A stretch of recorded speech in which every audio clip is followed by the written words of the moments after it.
Bismillahirrahmanirrahim. Assalamualaikum warahmatullahi wabarakatuh. Kitab Bicara Darah Wanita, edisi baru, kulit keras. Penulis Al-Fadil Ustaz Mansur bin Ismail Al-Hafiz. Terbitan Miftahul Ulum, Sri Betaling.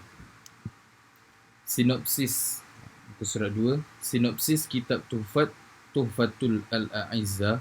Darah wanita, haid, istihadah dan nifas adalah antara permasalahan yang sukar, rumit, mengelirukan dan bercabang yang dibahaskan oleh ulama dengan mendalam dalam sebahagian kitab-kitab fiqh. Perkara ini penting kerana ia berkaitan dengan taharah dan hukum-hukum yang berkaitan dengan solat, puasa, hubungan suami isteri, iddah, talak dan sebagainya yang merupakan permasalahan harian bagi kaum wanita. Kitab Tuhfatul Al-A'izzah yang disusun oleh Al-Fadil Syekh Mansur bin Ismail Al-Hafiz menyentuh permasalahan ini secara terperinci dengan penerangan yang mudah beserta jadual dan diagram untuk memudahkan pembaca memahami masalah yang penting ini. Kandungan kitab ini ialah mutiara-mutiara bernilai yang diambil daripada kitab-kitab fiqh, turas berbahasa Arab dan permata-permata berharga daripada perbahasan dan penerangan ulama-ulama silam yang dipersembahkan kepada sidang pembaca dengan cara dan gaya bahasa ilmiah dan mudah. Rujukan kitab ini ialah daripada kitab-kitab fiqh muktabar mazhab Syafi'i sesuai dengan urutan tarjih mutaakhirin ulama Syafi'i, menjadikannya rujukan autentik untuk semua peringkat daripada suri rumah sehinggalah kepada pengkaji yang menyiapkan tesis kedoktoran. Kitab ini telah dijadikan kitab rujukan untuk pengajian di masjid-masjid, pejabat-pejabat kerajaan sehinggalah di pengajian tafakuh Jabatan Mufti. Kitab ini terbahagi kepada 5 bab utama. Bab pertama membincangkan mengenai haid dan permasalahannya. Kemudian diikuti dengan bab yang menerangkan mengenai darah dan klasifikasi darah menurut fuqaha. Bab ketiga membahaskan mengenai istihadah secara terperinci dan merupakan bab terpanjang dalam kitab ini. Dalam bab ini turut dinyatakan mengenai permasalahan puasa wanita, mutahayyirah dan perkara-perkara yang diharamkan ketika haid. Permasalahan nifas dibincangkan dalam bab keempat dan diakhiri dengan bab berkenaan mandi wajib dan qada solat. Kitab ini ialah sebuah kitab rujukan penting yang perlu ada di setiap rumah Muslim. Muka surat 3. Pendahuluan penyusun. Muka surat 4. Muka surat 3. Pertama, yang telah menerangi hati hamba-hambanya yang bertakwa dengan nur kitabnya yang terang. Yang kedua, yang telah menegakkan panji-panji ulama. Yang ketiga, yang telah mengukuhkan tapak-tapak kaki mereka di atas jalan yang lurus. Yang keempat, dan Allah Subhanahu wa taala Maha Penyayang terhadap orang-orang yang beriman. Yang kelima, selawat dan salam ke atas sumber cahaya keilmuan dan petunjuk di dunia dan di akhirat. Muka surat 4. Pendahuluan penyusun. Inilah sebuah kitab kecil, insya-Allah akan mencetuskan dan membuka minda anda untuk lebih dekat dan mudah memahami beberapa masalah haid dan perkara-perkara yang berkaitan dengannya. Yang pertama, masalah haid adalah suatu perkara yang sangat penting dan tidak dapat dipisahkan daripada kehidupan wanita kerana ia dianggap sebagai lambang atau simbol kewanitaan dan juga tanda kesuburan. Apabila disebut mengenai haid, pasti fokusnya adalah terhadap wanita, bukannya lelaki, kerana kedatangan haid itu sendiri menunjukkan kepada asal penciptaan wanita itu sendiri. Qala an-nabiy sallallahu alaihi wasallam, inna hadha amrun katabahu Allahu ala banati Adam.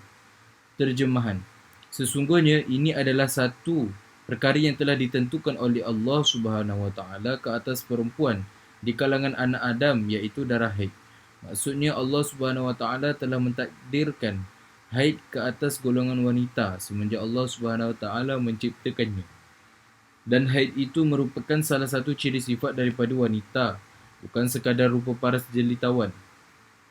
Mata, badan, kelembutan kulit, perangai, tingkah laku, bahkan kedatangan haid setiap bulan merupakan sifat kewanitaan yang sempurna dan lain-lain.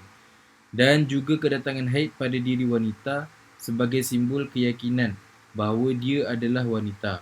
Kerana sesetengah orang ada yang menganggap dirinya rendah atau hina atau seolah-olah dia bukan seorang wanita bila mana ia tidak mampu untuk melahirkan zuriat. Haid juga merupakan salah satu ciri khusus bagi wanita selain daripada rupa paras, bentuk fizikal badan, kelembutan kulit, perangai, tingkah laku dan sebagainya. Bahkan kedatangan haid pada setiap bulan menunjukkan kesempurnaan sifat kewanitaan seseorang perempuan. Di samping itu, kedatangan haid pada diri seseorang wanita juga merupakan simbol keyakinan dan kemuliaan terhadap dirinya kerana sesetengah masyarakat menganggap rendah atau hina terhadap seseorang wanita yang tidak mampu melahirkan zuriat. Haid juga mempunyai impak besar atau pengaruh yang kuat dalam hubungan rumah tangga, hubungan intim dan juga larangannya di antara suami dan isteri sentiasa dipengaruhi oleh kitaran haid, iaitu waktu subur atau tidak. Begitulah seterusnya pada bab-bab lain seperti solat, puasa dan sebagainya. Jika anda seorang adik, perempuan, ibu, isteri, kakak atau anak, wajib bagi anda mempelajarinya kerana Nabi SAW bersabda, sesungguhnya ini adalah satu perkara yang telah ditentukan oleh Allah SWT ke atas perempuan di kalangan anak Adam, iaitu darah haid. Huraian, jika anda seorang perempuan, ibu, isteri, kakak, anak, adik, anak perempuan atau adik perempuan atau anak perempuan, wajib bagi setiap wanita mempelajari hukum-hukum haid, istihadah dan nifas sama ada dia seorang ibu, isteri, kakak atau sebagainya. Semua wanita mesti peka mengenai perkara ini, apatah lagi apabila dia sudah bergelar isteri orang, menggalas tanggungjawab untuk berkhidmat kepada suaminya. Jika si suami memahami ilmu yang penting ini, maka memang wajiblah ke atas suami mengajar isterinya. Tetapi jika si suami itu tidak berpengetahuan mengenal ilmu ini ataupun tidak mampu mengajar isterinya, maka wajib ke atas isteri mempelajarinya daripada orang yang mengetahui, iaitu orang alim. Masalah ini, haram ke atas suami menegah isterinya daripada keluar belajar kecuali jika suaminya sendiri yang mempelajari masalah ini dan kemudiannya diajarkan pula kepada isterinya. Inilah keterangan yang dipetik daripada kitab Al-Hashiyah Al-Sharwani dan Syarah Minhaj. Wayajibu 'alal mar'ati ta'allumu ma tahtaju ilaihi min ahkamil haidi wal istihadati wan nifasi. Fa in kana zawjuha 'aliman lazimahu ta'limuha wa illa falahal khuruju li su'alil ulama'i bal yajibu wa yahrumu 'alaihi man'uha illa an yas'ala huwa wa yukhbiruha fatastaghni bidzalika. Terjemahan, wajib ke atas wanita mempelajari hukum yang dia perlu kepadanya, iaitu hukum haid, istihadah dan nifas. Sekiranya suaminya mengetahui hukum-hukum tersebut, maka wajib ke atas suaminya mengajarkannya. Sekiranya tidak, maka harus bagi wanita tersebut keluar untuk bertanya kepada ulama. Bahkan wajib dan haram ke atas suaminya menghalangnya daripada keluar, kecuali jika suami itu yang bertanya kepada ulama lalu memberitahu kepada isterinya, maka memadailah bagi wanita tersebut dengan perbuatan suaminya.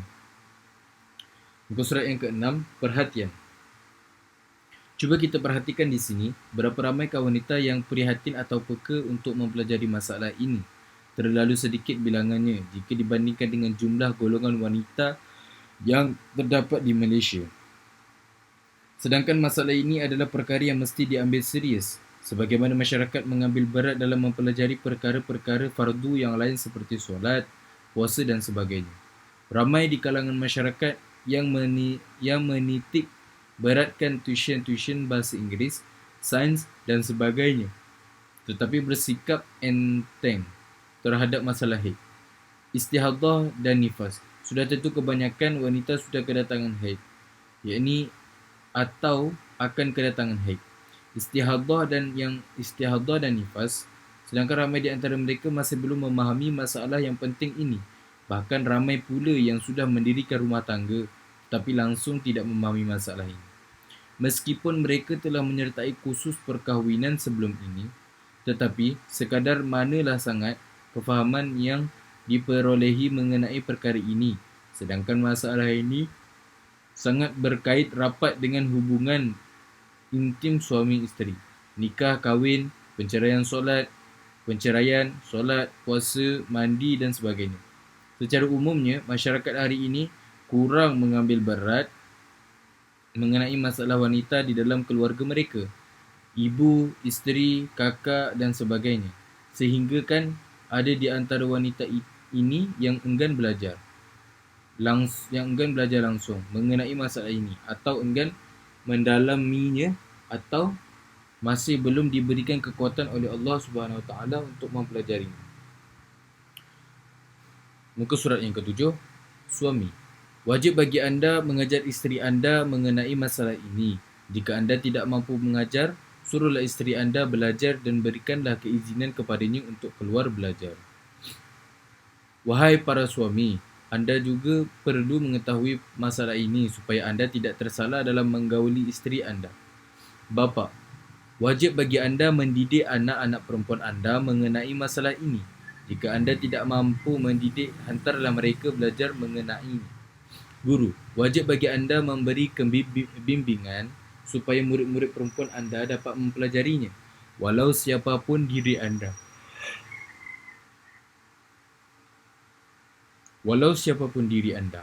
Anda bertanggungjawab dalam menangani masalah ini. Walaupun masalah ini berlaku di kalangan kaum perempuan sahaja, tetapi kaum lelaki juga terlibat dan mempunyai hubungan dengan masalah ini.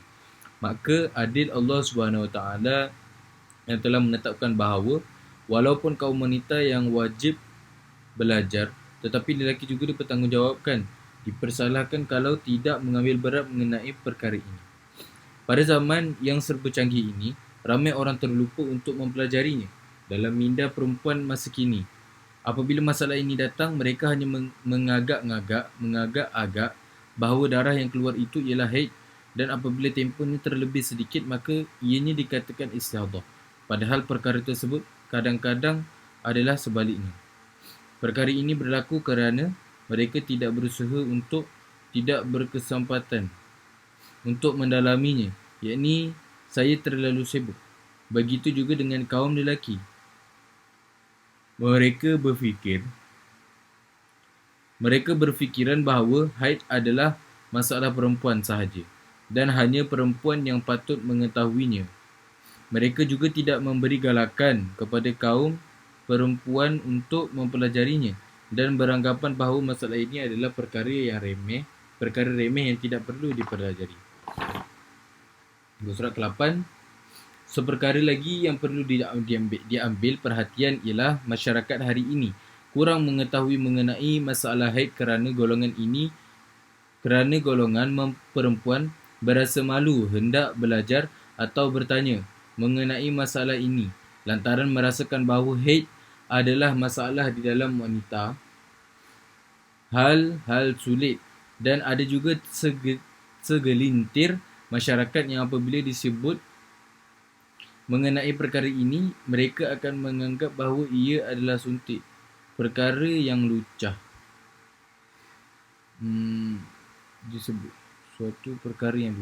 Disebut bahawa mengenai perkara ini, mereka akan menganggap bahawa ia adalah suatu perkara yang lucah dan tidak senonoh, seolah-olah tidak sesuai untuk diperbincangkan.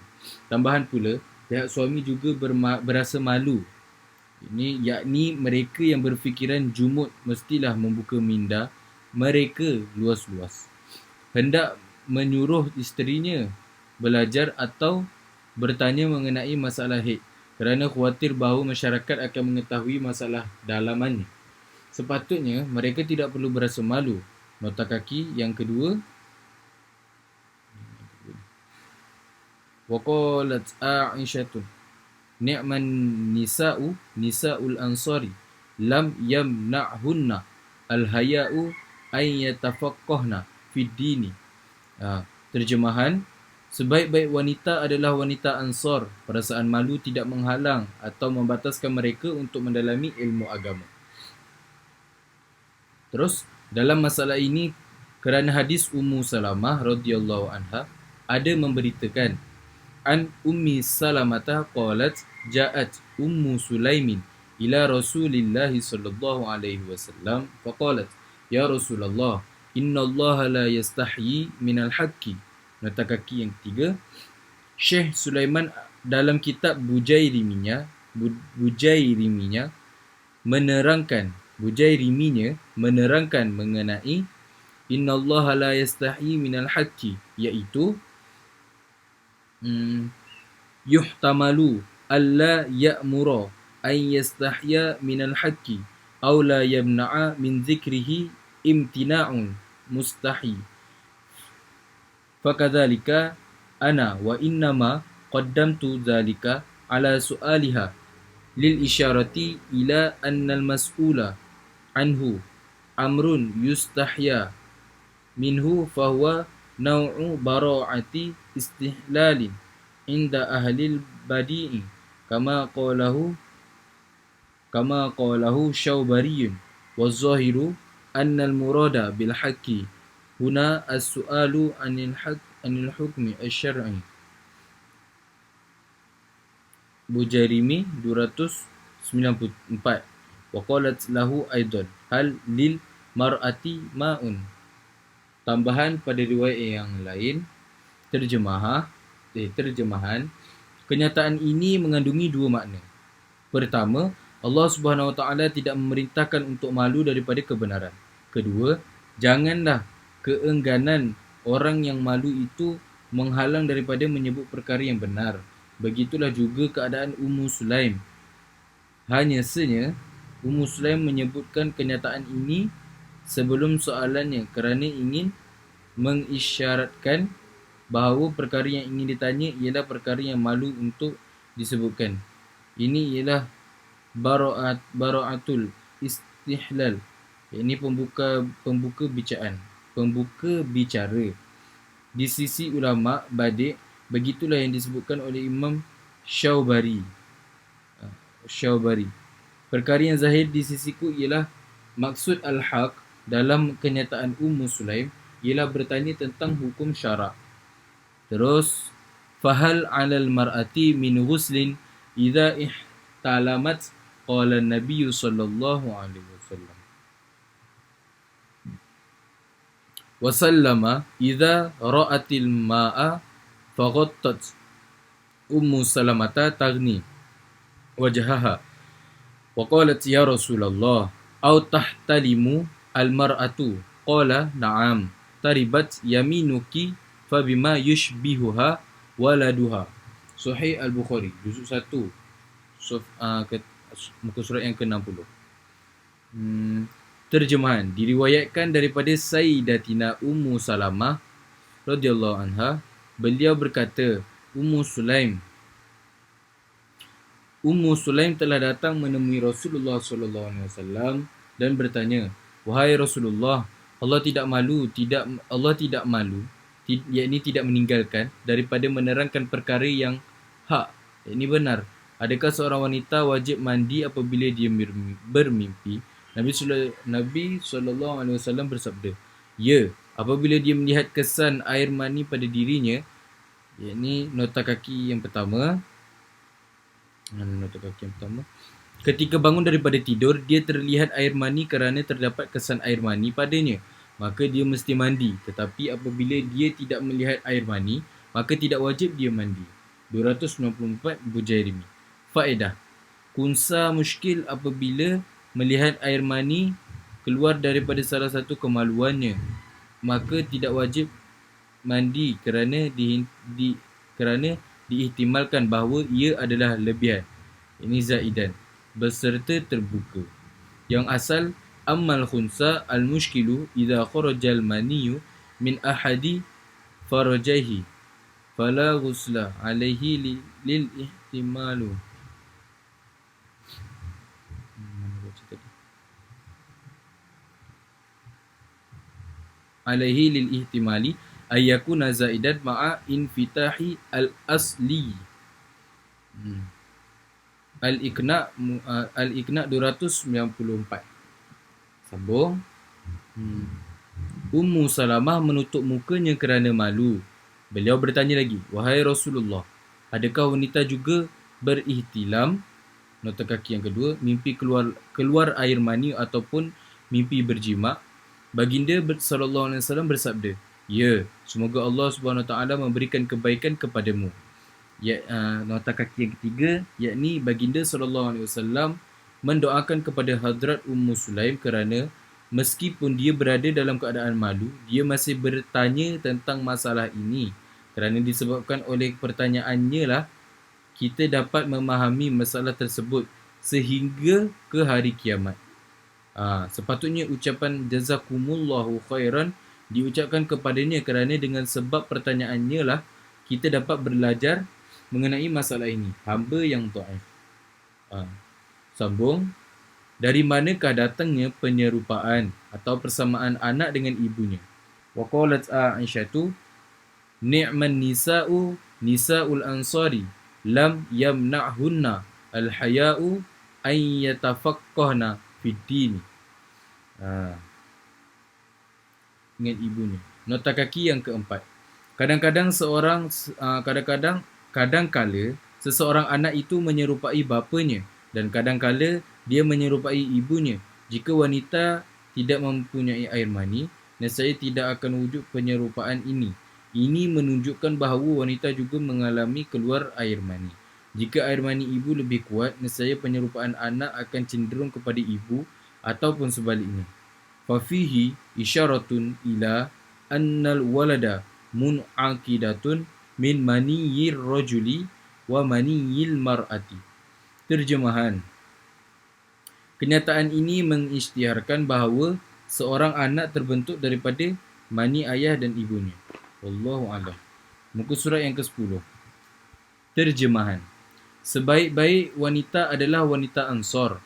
Perasaan malu tidak menghalang atau membataskan mereka untuk mendalami ilmu agama. Ini terjemahan bagi waqalat Aisyatu. Waqala Mujahidun la yata'allamun ilma mustahyin wala mutakabbirun. Terjemahan, orang yang pemalu dan sombong tidak akan dapat belajar ilmu. Maka jika fenomena ini berterusan, semua pihak akan menanggung dosa. Wallahu alam. Justru itu, kita semua bertanggungjawab dalam menangani masalah ini sebagaimana sabda Rasulullah sallallahu alaihi wasallam, anna abdallahi ibn Umar yaqulu sami'tu Rasulullah sallallahu alaihi wasallam yaqulu kullukum ra'in wa kullukum mas'ulun an ra'iyatihi al-imamu ra'in wa mas'ulun an ra'iyatihi war rajulu ra'in fi ahlihi wa huwa mas'ulun an ra'iyatihi wal mar'atu ra'iyatun fi baiti zawjiha wa mas'ulatun an ra'iyatiha wal khadimu ra'in fi mali sayyidihi wa mas'ulun an ra'iyatihi. Sahihul Bukhari juz 1 surat 304. Terjemahan. Rasulullah SAW bersabda, kamu semua adalah seumpama pengembala, yakni pemegang amanah. Kamu akan ditanya mengenai gembalaanmu, yakni tanggungjawabmu. Seorang pemimpin adalah pemegang amanah, akan ditanya mengenai rakyatnya. Seorang lelaki adalah pemegang amanah pada ahli keluarganya, akan ditanya mengenainya. Seorang wanita adalah pemegang amanah pada harta suaminya, akan ditanya mengenainya. Seorang hamba adalah pemegang amanah pada harta tuannya, akan ditanya mengenainya. Kemudian lafaz jazakumullahu khairan diucapkan kepada ulama-ulama dahulu dan sekarang yang telah mengambil tanggungjawab dan bertungkus lumus menyediakan sajian masalah ini di dalam kitab-kitab mereka. Mudah-mudahan Allah Subhanahu wa taala meredai apa yang telah mereka lakukan dan mencatatkan amalan-amalan tersebut sebagai sedekah jariah. Semoga Allah Subhanahu Wa Taala menjadikannya sebagai ilmu yang bermanfaat di dunia dan di akhirat, serta menjadikan pahalanya berterusan hingga ke hari kiamat. Sebenarnya, kitab kecil ini hanyalah susulan kitab-kitab lain dalam membantu dan memudahkan orang yang baru hendak mendalami masalah ini. Lantaran itu, saya yakin bahawa apa yang ada di dalam kitab kecil ini belum sampai ke tahap yang telah dicapai oleh ulama-ulama agung yang terdahulu. Tetapi saya merasakan bahawa kewajipan ini perlu ditunaikan sekadar yang saya mampu dengan memohon hidayah dan taufik serta pertolongan daripada Allah Subhanahu Wa Taala. Saya juga berharap masuk muka surat 11. Saya juga berharap agar para ulama muqarrabin yang berkemampuan dan berkelayakan dapat meneruskan perjuangan mereka dalam menyempurnakan apa yang kurang, membaiki apa yang salah dan membetulkan apa yang silap. Saya dengan penuh perasaan rendah hati mengaku bahawa saya belum mencapai tahap atau matlamat dan wawasan yang sebenar walaupun telah bertungkus lumus dengan segala usaha yang ada. Walau bagaimanapun, apa yang dapat saya usahakan ialah bersyukur kepada Allah Subhanahu Wa Taala. Mudah-mudahan Allah Subhanahu Wa Taala akan menambahkan lagi kefahaman terhadap perkara yang akan dibincangkan. Oleh itu, kitab kecil ini juga dihidangkan sebagai tahdis bin ni'mat.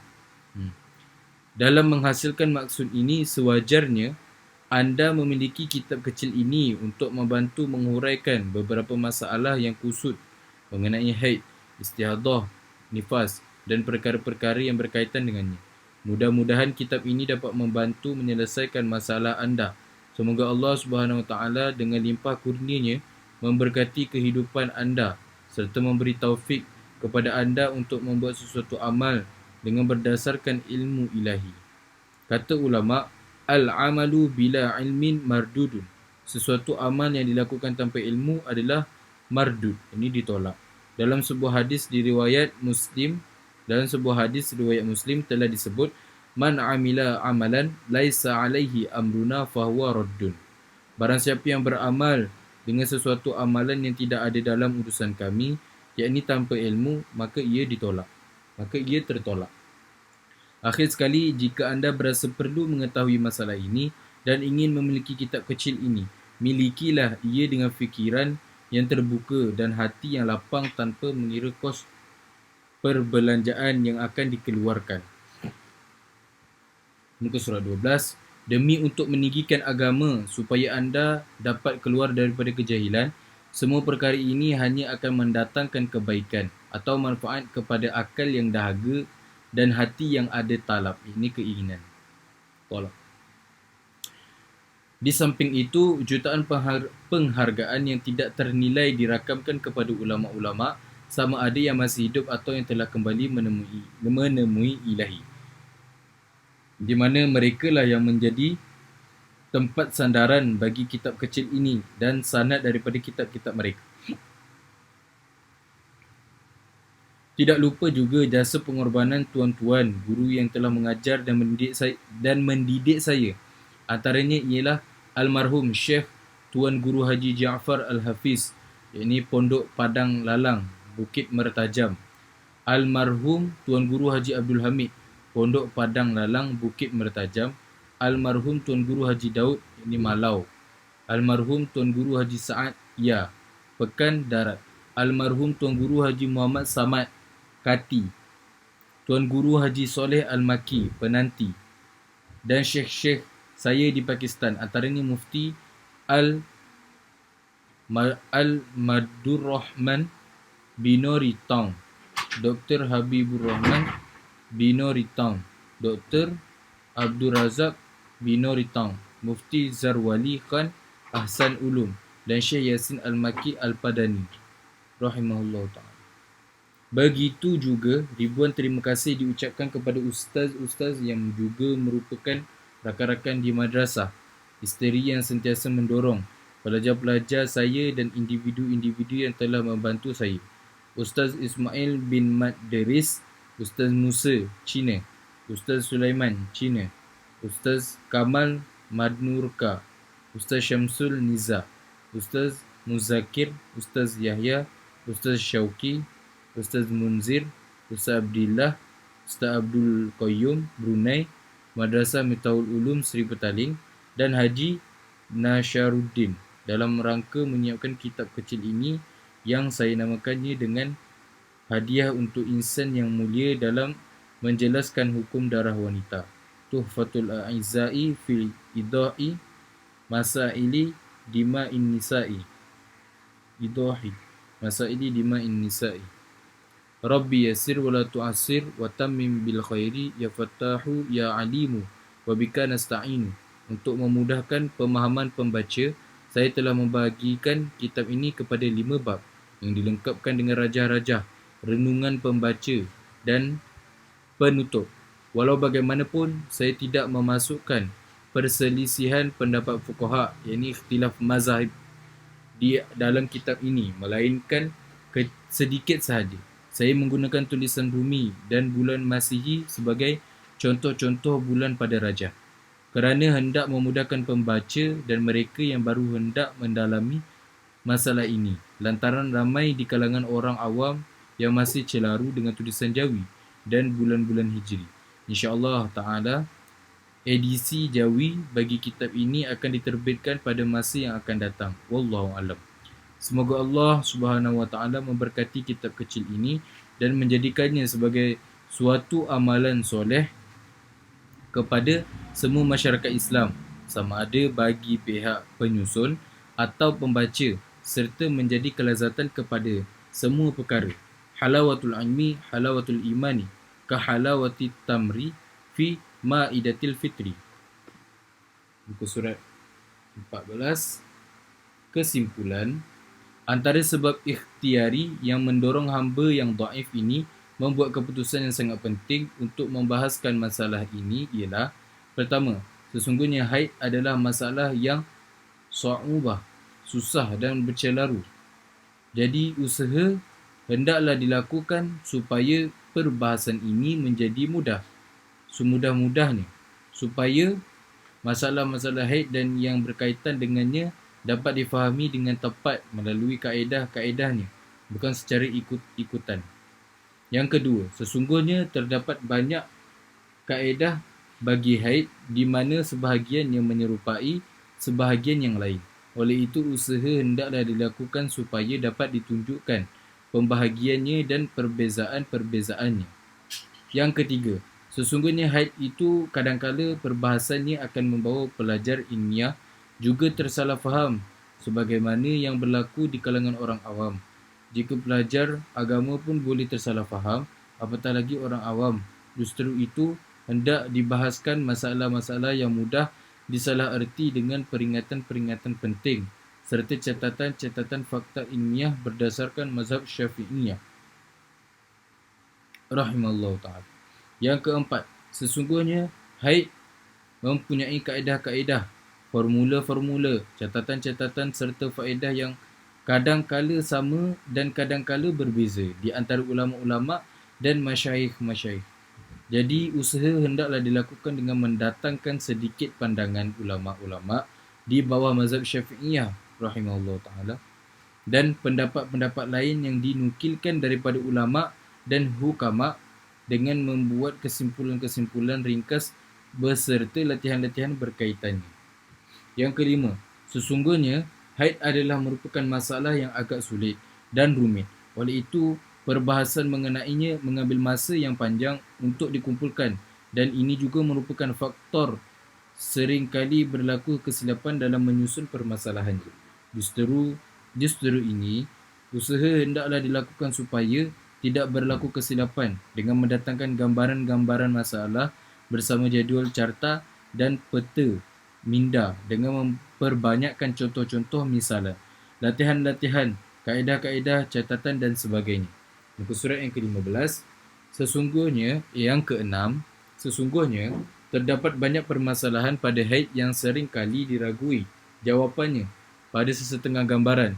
Justru itu, usaha hendaklah dilakukan dengan masalahnya dapat dirungkaikan dan kefahaman mengenainya dapat dipermudahkan mengikut fatwa-fatwa ulama terdahulu dan terkini. Mudah-mudahan dengan hidayat, taufik dan bantuan daripada Allah Subhanahu Wa Taala. Hamba ini yang terlalu dhaif ini akan diterima masuk ke arena ilmu ini. Wallahu a'lam. Yang ketujuh, dalam edisi terbaru ini disertakan juga syarah bagi Tuhfatul A'izza yang dinamakan Izalatul Iltibas. Syarah Tuhfatul A'izza menghilangkan kesamaran syarah hadiah untuk insan yang mulia. Muka surat yang ke-16. Faedah. Kata-kata hikmah sebagai penenang bagi wanita. Seandainya semua orang mengetahui realiti kedudukan wanita dalam Islam, nescaya pasti mereka akan bersaing untuk memulihkan kedudukan kaum wanita. Ketika yang pertama,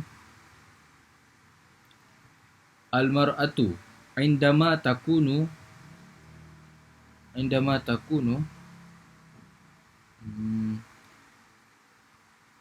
tahu baban minal jannati liwalidiha ketika di zaman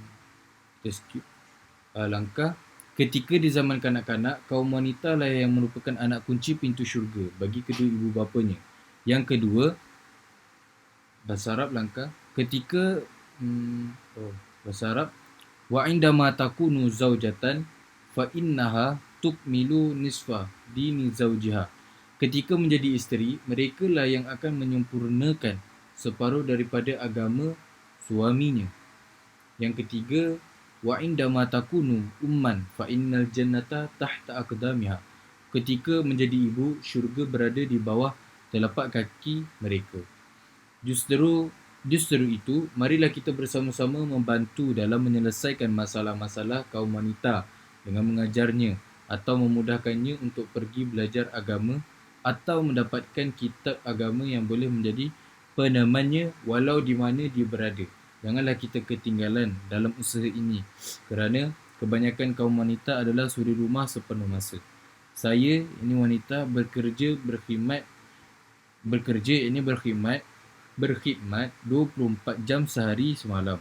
Sayalah ibu, sayalah isteri, sayalah anak perempuan, sayalah menantu, sayalah jam loceng, sayalah tukang masak, sayalah pembantu rumah, sayalah guru, sayalah pentarbiyah, sayalah penenang jiwa, sayalah pelayan, sayalah nenek, sayalah jururawat, sayalah juru kamera, sayalah penghibur, sayalah pengawal keselamatan, sayalah kaunselor, sayalah selimut, saya tidak ada cuti sakit, saya tidak ada percutian, saya tidak ada cuti harian, saya sentiasa berkhidmat siang dan malam, saya sentiasa on call.